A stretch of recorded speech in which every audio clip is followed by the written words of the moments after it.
ऋषि एक press conference कर रही है, आइए आपको सीधे लिए चलते हैं।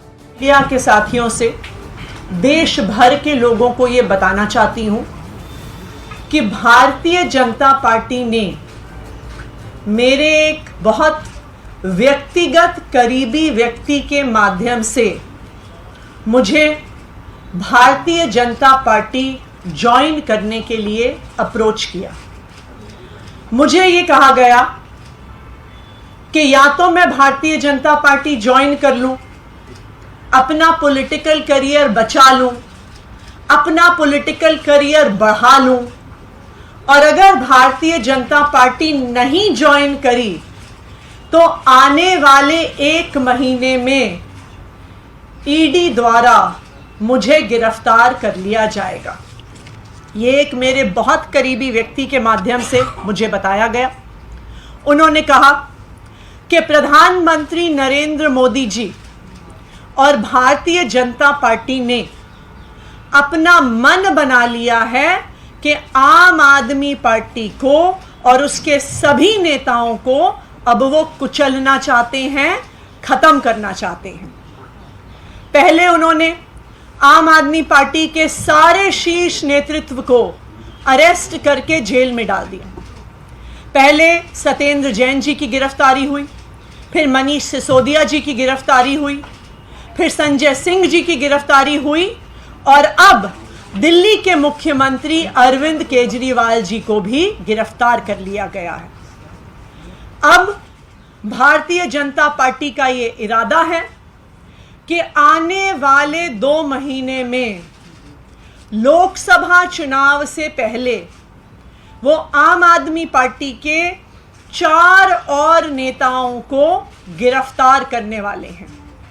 वो मुझे गिरफ्तार करेंगे, वो सौरभ भारद्वाज को गिरफ्तार करेंगे, वो दुर्गेश पाठक को गिरफ्तार करेंगे, और वो राघव चड्ढा को गिरफ्तार करेंगे।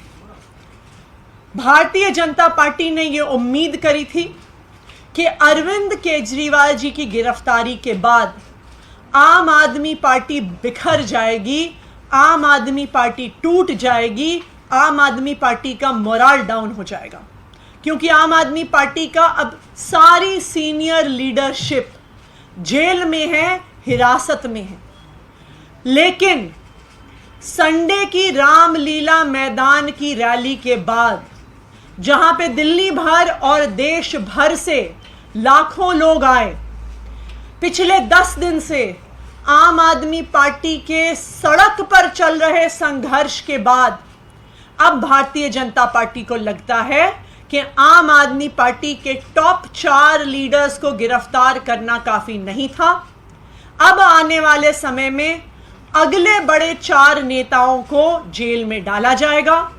मुझे जेल में डाला जाएगा, सौरभ भारद्वाज को जेल में डाला जाएगा, दुर्गेश पाठक को जेल में डाला जाएगा, और राघव चड्ढा को जेल में डाला जाएगा। मुझे ये बताया गया कि आने वाले कुछ ही दिनों में मेरे पर्सनल रेजिडेंस पे ईडी की रेड होगी। ना सिर्फ मेरे घर में ईडी की रेड होगी, मेरे रिश्तेदारों, मेरे परिवार वालों के घर में रेड होगी। उसके बाद हम सब लोगों को समन्स भेजे जाएंगे, और समन्स के कुछ ही समय बाद हमें गिरफ्तार किया जाएगा। मैं आज इस मंच के माध्यम से, आप सभी के चैनल्स के माध्यम से भारतीय जनता पार्टी को ये बताना चाहती हूं कि हम आपकी धमकियों से डरने वाले नहीं हैं।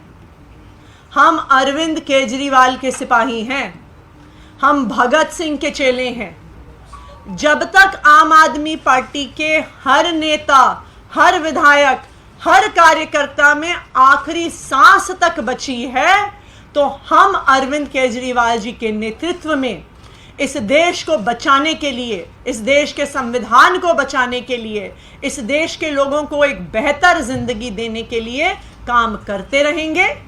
आप चाहे एक एक आदमी को उठा के जेल में डाल दो, आप चाहे एक एक विधायक को उठा के जेल में डाल दो, आप चाहे एक एक कार्यकर्ता को उठा के जेल में डालो, आप हर व्यक्ति जिसको आप जेल में डालोगे, उसकी जगह 10 और लोग अरविंद केजरीवाल जी की इस लड़ाई को लड़ने के लिए सामने आएंगे और आपको हरा के रहेंगे। Thank you. क्या आप मानते हैं कल जो कोर्ट में नाम लिया गया वो इसी कड़ी में का हिस्सा है? देखिए, ये बिल्कुल संभव है, क्योंकि कल जो ईडी ने सौरभ भारद्वाज जी और मेरा नाम कोर्ट में लिया, वो एक ऐसे बयान के आधार पर लिया जो बयान ईडी और सीबीआई के पास 1.5 साल से मौजूद है। ये बयान ईडी की चार्जशीट में भी है, ये बयान सीबीआई की चार्जशीट्स में भी है। तो आज इस बयान को उठाने का क्या कारण था? इस बयान को उठाने का कारण था कि अब भारतीय जनता पार्टी को लग रहा है कि अरविंद केजरीवाल, मनीष सिसोदिया, संजय सिंह, सत्येंद्र जैन के जेल में होने के बावजूद भी आम आदमी पार्टी एकजुटता के साथ, आम आदमी पार्टी मजबूती के साथ अभी भी जमीन पर लड़ रही है। और जो रामलीला मैदान में रैली हुई, जिस भारी संख्या में लोग आए, जो जन सैलाब आया, उनको अब समझ में आ गया है कि आम आदमी पार्टी की नेक्स्ट लाइन ऑफ लीडरशिप को भी गिरफ्तार करना पड़ेगा। आम आदमी पार्टी के, चाहे मुझे, सौरभ भारद्वाज को, राघव चड्ढा को, दुर्गेश पाठक को, अब वो जेल में डालने का प्लान बना रहे हैं। मैम, एक सवाल ये है कि आप कह रहे हैं जेल से सरकार चलेगी, लेकिन अब सीएम जेल जा चुके हैं। ऐसे में जो मुलाकातियों की लिस्ट है उसमें कोई कैबिनेट मंत्री नहीं है और तमाम जो प्रोटोकॉल्स हैं, चाहे वो किसी फाइल का आगे बढ़ना, तो कैसे होगा? क्या सरकार बर्खास्तगी की तरफ बढ़ रही है? कोई कॉन्स्टिट्यूशनल क्राइसिस या आप लोग अदालत से किसी तरह की रेमेडीज मांगेंगे? देखिए, सबसे पहले आप इस बात को समझिए कि लीगली और कॉन्स्टिट्यूशनली दो ही हमारे देश में संवैधानिक और कानूनी प्रावधान हैं इस बात से जुड़े हुए। सबसे पहले रिप्रेजेंटेशन ऑफ पीपल एक्ट ये कहता है कि अगर आपकी 2 साल से ज्यादा कन्विक्शन हो तो फिर आप एक जनप्रतिनिधि नहीं रह सकते हैं, चाहे आप विधायक हो, चाहे आप सांसद हो। अरविंद केजरीवाल का कोई कन्विक्शन नहीं हुआ है। कन्विक्शन छोड़िए, आज तक अरविंद केजरीवाल चार्जशीट भी नहीं हुए, नंबर 1।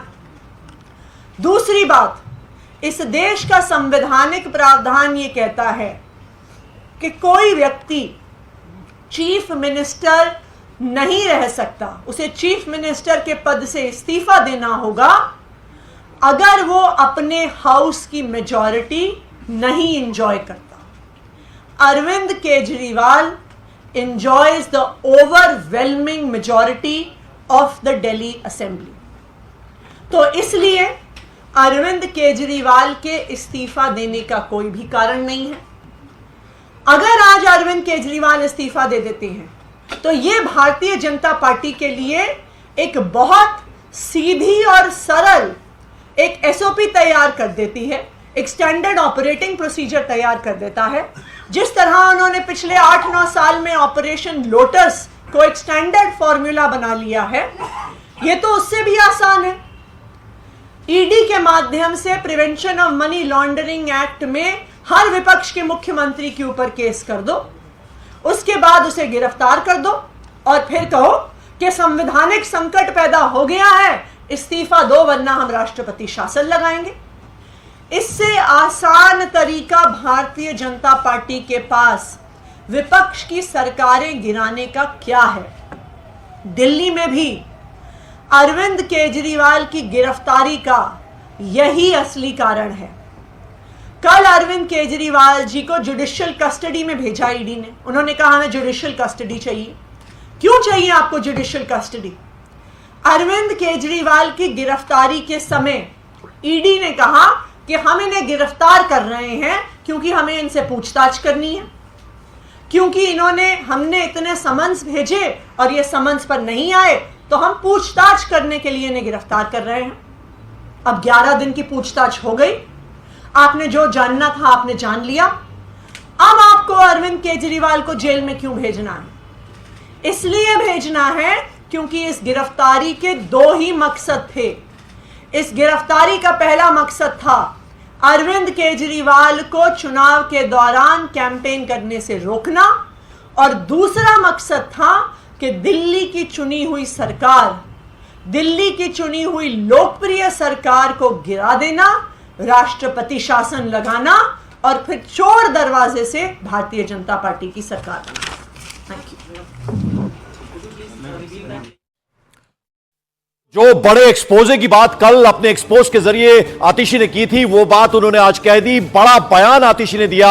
उन्होंने कहा कि मेरे करीबी है, मेरे एक नजदीकी है, जिनके थ्रू मुझे अप्रोच किया गया कि या तो मैं बीजेपी में शामिल हो जाऊं, वरना 1 महीने के अंदर अंदर एनफोर्समेंट डायरेक्टरेट की टीम मेरे घर पर छापे मारेगी। ना केवल मेरे घर पर, बल्कि मेरे करीबियों के घर पर भी छापे मारे जाएंगे और फिर मुझे अरेस्ट कर लेंगे। एक और बड़ी बात उन्होंने कही कि न सिर्फ मैं, बल्कि सौरभ भारद्वाज, दुर्गेश पाठक और राघव चड्ढा, इन चारों को भी गिरफ्तार करने की प्लानिंग है बीजेपी की। प्रधानमंत्री नरेंद्र मोदी का भी उन्होंने साथ साथ जिक्र कर दिया और उन्होंने कहा कि उन्होंने एक और बड़ी बात कही कि हमें लगातार जो सेकंड लाइन है लीडरशिप की, पहली जो लाइन है वो तो ऑलरेडी अंदर है और ये एकमात्र मकसद है कि ये जो पॉपुलर सरकार चुनी गई है लोगों के द्वारा, दिल्ली की जनता के द्वारा, वो उस किसी तरह से गिरे। और दूसरा ये कि चूंकि चुनाव प्रचार का वक्त है, लोकसभा चुनाव है, तो ऐसे में अरविंद केजरीवाल जो है वो चुनाव जो है वो उसके लिए बाकायदा अपनी पार्टी की तरफ से बात ना कह पाए, वो चुनावी कैंपेन में शामिल ना हो पाए, तो ये मंशा है।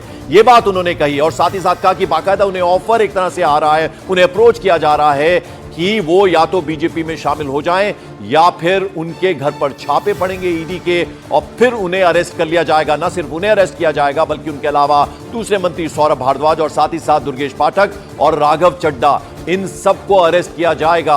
और ये ठीक इलेक्शन के वक्त ये स्ट्रैटेजी एक बीजेपी ने की कि चोर दरवाजे के अंदर वो फिर सरकार बना लें दिल्ली के अंदर। ये बड़ी बात जो कहते थे मैं देश की आजादी लड़ रहा हूं और देश का हिस्सा एक बड़ा हिस्सा कच्छा द्वीप जैसे एक टापू को मुफ्त में श्रीलंका को दे देना, अपने देश की जिस लड़ाई लड़कर हमने इस देश की आज़ादी हासिल की हो उसको एक किसी को ऐसी फेंक देना और कहना कि मेरे पास समय ही नहीं है इसके ऊपर डिस्कशन करने का, मैं ऐसी चीज़ों में अपना समय वेस्ट नहीं करना पसंद करता। तो मुझे लगता है पी चिदम्बरम जी को आज ये जवाब देना चाहिए कि कांग्रेस ने इतना बड़ा देश के साथ पाप अन्याय किया और कांग्रेस अब तक चुप क्यों रही।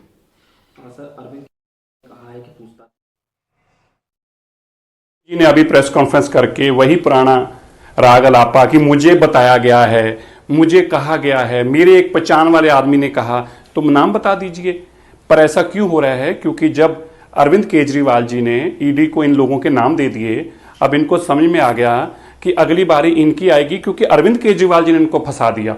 अरविंद केजरीवाल जी ने इनके खिलाफ सबूत दे दिए। अरविंद केजरीवाल जी ने बता दिया कि विजय नायर जो कि सारे शराब घोटाले का मुख्य अभियुक्त है, जो कि इसके अंदर सारा काम कर रहा था और सरकारी बंगले में रह रहा था, उसका नाम लेते हुए बता दिया कि वो आतिशी जी को और सौरभ जी को रिपोर्ट करता था। अब इनको समझ में आ गया कि सारे एविडेंस हमारे खिलाफ हैं और इस परिवार के लोगों का पैसे के लेन देन में भी इस फैमिली का, आतिशी जी के परिवार के लोगों का नाम था।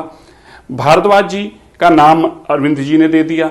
तो अब आतिशी जी को समझ में आ गया कि हमें तो फंसा दिया है। अब कह रहे जी हमें मैसेज मिला है। आतिशी जी, वो मैसेज देने वाले का नाम बता दीजिए, उस रिश्तेदार का नाम बता दीजिए, उस रिश्तेदार को किसने कहा उसका नाम बता दीजिए, ताकि ईडी उसी को अरेस्ट कर ले जो आपके खिलाफ ऐसी बातें कर रहा, साजिशें रच रहा है। और बीजेपी नेता नलिन कोहली इस वक्त हमारे साथ जुड़े। नलिन, पंकज बोल रहा हूं मैं, जरा ये बताएं, अभी आतिशी ने प्रेस कॉन्फ्रेंस की है, उन्होंने साफ साफ कहा कि प्रधानमंत्री का भी इन्होंने नाम लिया। उन्होंने कहा बीजेपी की मंशा है कि उन्होंने साथ साथ ये भी शक जाहिर किया कि अब उनके घर में, आप आतिशी के घर में भेजेंगे एनफोर्समेंट डायरेक्टरेट की टीम को और फिर उन्हें गिरफ्तार करेंगे, ना सिर्फ उन्हें बल्कि दुर्गेश पाठक, राघव चड्ढा और सौरभ भारद्वाज को।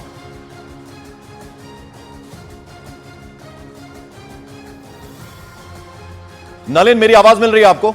बिल्कुल आपकी आवाज आ रही है पंकज जी, मेरी आवाज आ रही है? बिल्कुल, आप बोलिए, जवाब दीजिए सर। हाँ, तो मैं कह रहा था इस देश में पहले जो है एक संस्था थी नेशनल स्कूल ऑफ ड्रामा, जो ड्रामा सिखाती थी। दूसरा, उसके बाद अगर कोई राजनीतिक दल उसके सामने आता है तो वो है आम आदमी पार्टी, और ये उनका खुलासा है। खड़े हो जाओ, कुछ भी कह दो, झूठ बोल दो, जिसको इंग्लिश में कहते हैं स्पिट एंड रन टैक्टिक।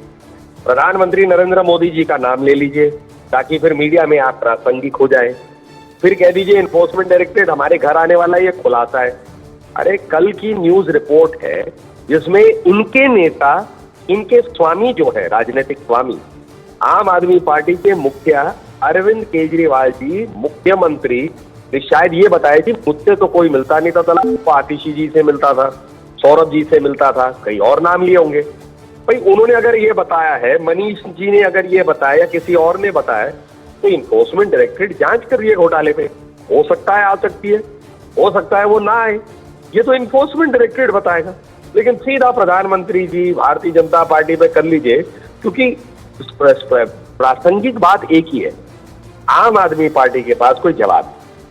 आम आदमी पार्टी समझ गई है कि इधर उधर बातें करेगी तो कोई उनको न्यायालय से भी कुछ नहीं मिलने वाला। न्यायालय कानून पे चलेगा, न्यायालय देखेगा भाई क्या सबूत है इन्फोर्समेंट डायरेक्टरेट के पास। इसीलिए 2 मंत्री जो अरविंद केजरीवाल जी के आदेश और निर्देश के अनुसार काम कर रहे थे जी। वो जेल में, बेल नहीं मिल रही। केजरीवाल जी ने इधर उधर की बातें की, वो भी अब जेल और हिरासत में है। अब थोड़ी ना कोई मुख्यमंत्री कह सकता है मुझे याद नहीं, मुझे पता नहीं। अगर कोई मुख्यमंत्री कहेगा मुझे याद नहीं, मुझे पता नहीं ये सब कैसे हुआ, तो फिर उसका ये हुआ कि उनको मुख्यमंत्री नहीं होना चाहिए, क्योंकि वो काम बिल्कुल जानते नहीं है या काम करना जानते नहीं। दूसरी बात, अगर दूसरे रूप से देखा जाए तो उन्हीं के आदेश और निर्देश से हुआ होगा। ऐसा हो सकता है कि अरविंद केजरीवाल जी को पता ना हो, तो घबरा रही है आम आदमी पार्टी, इसीलिए बेतुकी बातें कर रहे हैं वो ये सब प्रेस कॉन्फ्रेंस में। बहुत बहुत शुक्रिया हमसे बात करने के लिए आपका नलिन कोहली। तो आपको बता दें कि आतिशी ने प्रेस कॉन्फ्रेंस की और सीधे सीधे उन्होंने बीजेपी को इस सब के लिए जिम्मेदार ठहराया।